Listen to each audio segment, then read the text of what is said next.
नमस्कार. पोलीस भरती 2025-26साठी मुंबई मुंबई पोलीस भरती 2025-26साठीची चालू आहे सध्या. यामध्ये पाहू शकता मरोळ हे जे ग्राउंड आहे या मैदानावर सध्या पोलीस भरतीसाठीची प्रक्रिया ही सुरू असून यामध्ये मैदानी चाचणी आजची दिनांक 17 फेब्रुवारी 2026ला जी मैदानी चाचणी घेण्यात आली.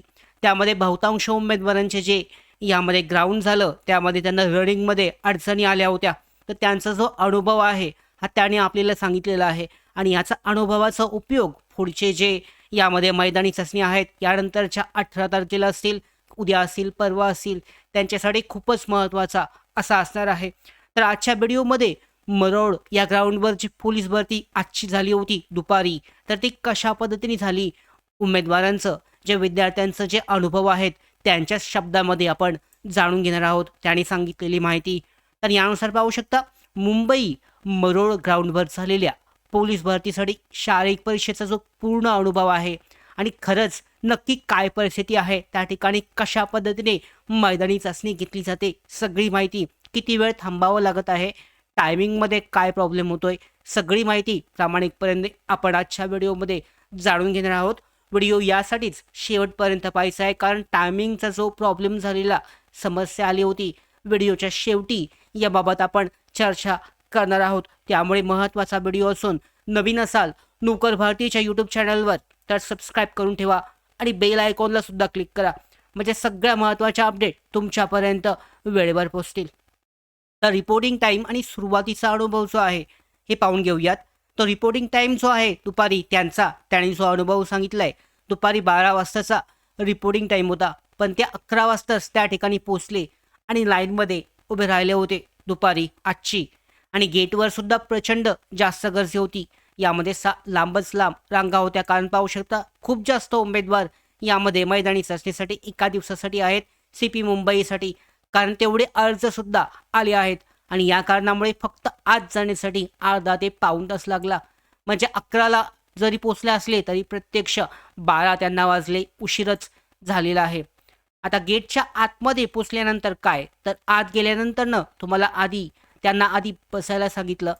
नंतरनं 20 ते 25 जणांचे पॅनल हे तयार केले, 20 ते 25 जणांचा ग्रुप हा तयार केला आणि त्यानंतरनं बॅगा ह्या वेगवेगळ्या ठिकाणी त्यांना ठेवायला लावतात.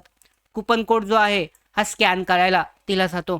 त्याच्यानंतरनं टेबल दिला जातो आणि सगळं हे बॅच वाईज केलं जातं.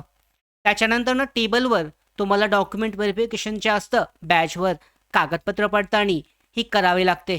यामध्ये तुमचं हॉल तिकीट चेक केलं जातं टेबलवर, आधार कार्ड असतं, एक फोटो त्यामध्ये लागतो, 2 पासपोर्ट साईज फोटो, शपथपत्र जे आहे, नाव, रजिस्ट्रेशन नंबर, सही एवढंच लागतं. जास्त काही कागदपत्र त्या ठिकाणी लागत नाही आहेत. आणि व्हेरिफिकेशन झालं त्याच्यानंतरनं तुमची डिजिटल व्हेरिफिकेशन म्हणजे हाईट आहे, चेस्ट आहे आणि बायोमॅट्रिक व्हेरिफिकेशन हे केलं जातं. यामध्ये तुमची हाईट मोजतात, चेस्ट मोजली जाते, पायाला चिप लावली जाते आणि 2 चेस्ट नंबर हे दिले जातात. नंतरनं पुन्हा स्कॅनिंग रूममध्ये चेस्ट रूमला स्कॅन केली जाते. स्कॅनिंग रूममध्ये गेल्यानंतरनं पायाचा स्कॅन केला जातो, जो चिप आहे, बायोमॅट्रिक स्कॅन केलं जातं आणि एक फोटो हे काढला जातं. हे सगळं फ्रॉड टाळण्यासाठी हे केलं जातं. आत्ता खरी प्रत्यक्ष जेव्हा मैदानी चाचणी सुरू होते तेव्हा पहिल्यांदाच 100 मीटरची रनिंग जी आहे यामध्ये खरी अडचण उमेदवारांना येत आहे. म्हणजे रिपोर्टिंग टाईम 11ला आहे, पण 100 मीटरची रनिंग जी आहे ही त्यांची आजची दिवसाची 2 वाजता सुरू झाली. म्हणजे त्यांना प्रत्यक्ष जवळजवळ 3 तास वाट पाहावी लागली. समस्या काय आहे तर स्टार्टला सेन्सर नाही आहे त्यामुळे समजत नाही, फक्त शेवटी हा सेन्सर आहे. 3 जणांना एकत्र सोडलं जातं रनिंगमध्ये आणि पोलीस कधी कधी बटन आधी दाबतात आणि शिट्टीनंतर, त्यामुळे सेन्सरनुसार आधी तुमची रनिंग चालू होते आणि तुम्ही शिट्टीनंतर धावताय, त्यामध्ये 2 ते 3 सेकंदाचा जास्त टाईम लागत आहे. आता इथे टाईम लिमिट किती आहे तर मुलांसाठी 14 सेकंदाचा मुलांसाठीचा टाईम लिमिट आहे. त्याच्यानंतर 2 ते 3 सेकंद यामध्ये सेन्सरमुळे जे बटन आहे हे आधी दाबल्यामुळे 2 ते 3 सेकंदाचा जो फरक आहे हा पडत आहे. मुलींसाठी 18 सेकंदाचा यामध्ये टाईम लिमिट आहे आणि काही जण 32 ते 33 सेकंद यासाठी घेत आहेत आणि या कारणामुळे ते फेल सुद्धा त्या ठिकाणी तत्पर त्याच ठिकाणी डायरेक्टली फेल अपात्र ठरत आहेत. दुसरी गोष्ट म्हणजे 1600 मीटरमध्ये सुद्धा सध्या पूर्ण गोंधळ आहे. मैदानी चाचणीसाठी तुमची मैदानी चाचणी उद्या परवा यानंतर न असेल तर तुमच्यासाठी खूप महत्त्वाची गोष्ट आहे. कारण मैदानी चाचणीमध्ये ह्यामध्ये रनिंगमध्ये खूप जास्त गोंधळ आहे. 1600 मीटरच्या रनिंगमध्ये 100 मीटर संपताच लगेच 1600 मीटर सुरू होतं आणि 50-50च्या ग्रुपने गटाने हे सारखं म्हणजे पुढचे जे 50 झाले नंतर ना पुन्हा 50 असे सोडले जातात. यामध्ये काय अडचणी आहेत, ट्रॅकवर खूप जास्त गर्दी आहे, त्यामुळे तुम्हाला वळण घेताना हा त्रास होतो. जास्त गर्दी असल्यामुळे धावताना धक्काबुक्की होते. त्याचबरोबर मैदानसुद्धा खराब आहे, थोडंसं उबड-खाबड अशा पद्धतीचं मैदान आहे. त्यामुळे धावायला सुद्धा त्यांना नीट जागा मिळाली नाही अशा पद्धतीची परिस्थिती आहे. आता धावणे झालं, रनिंग झालं, त्याच्यानंतर ना गोळाफेक आहे.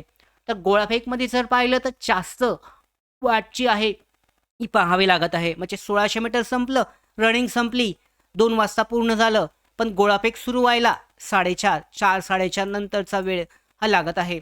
यामध्ये 12 बटालियन आहेत आणि प्रत्येकी 50 जणांच्या ग्रुपमध्ये यामध्ये ही गोळाफेक जी आहे ही घेतली जात आहे. त्यामुळे 2.5 ते 3 तासाची गोळाफेकसाठी तुम्हाला म्हणजे जे उमेदवार आजचे होते त्यांना वाट पाहावी लागली आणि शेवटी सर्व्हर डाऊन झाला, त्यामुळे पुन्हा अजून 1.5 तास वाट पाहावी लागली. म्हणजे असं सगळा गोंधळ जो आहे गोळाफेकमध्ये सुद्धा चालू आहे. एकतर अगोदर 50-50च्या बॅचेसमुळे खूप जास्त वेळ लागतोय आणि त्याच वेळेला सर्व्हर सुद्धा डाऊन होतोय, त्यामुळे 1.5 तास थांबावं लागलं आणि शेवटी सगळी त्यांची प्रोसेस जी आहे सकाळी 11 वाजता गेल्यानंतरनं रात्री 9 वाजता त्यांची सगळी मैदानी चाचणी पूर्ण होऊन ते बाहेर पडले.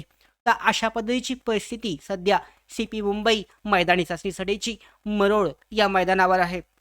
आता तुम्ही अगोदर निघत असाल किंवा गेलेले नसाल तर तुमच्या राहण्याच्या आणि जेवणाच्या सोयीसंबंधी श्रीराम मंदिरामध्ये पाहू शकता, फ्रीमध्ये राहण्याची सोय आहे. त्याचबरोबर त्या ठिकाणी डाळ, भात आणि लोणचं हे फ्री दिलं जातं. वॉशरूम आहे, पण 100 मीटर दरम्यान तुम्हाला जाऊ देत नाहीत. त्याचबरोबर त्या ठिकाणी उकाडा दुपारच्या वेळेला सध्या वाढला आहे. फेब्रुवारी महिना असून सुद्धा उकाडा जास्त आहे.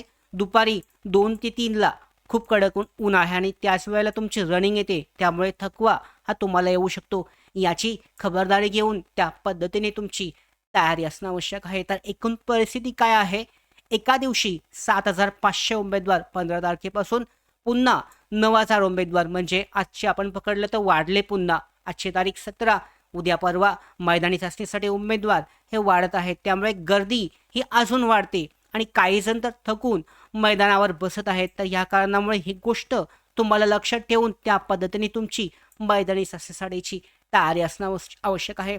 शेवटचा सल्ला मित्रांनो तुमच्यासाठी, तयारी जोरात ठेवा. पाण्याची बाटली किंवा मानसिक तयारी तुमची चांगली असू द्या. जे काही तुमच्यासाठी आवश्यक लागणार आहे, फळे असतील किंवा इतर गोष्टी तुमच्याजवळ तयार असू द्यात.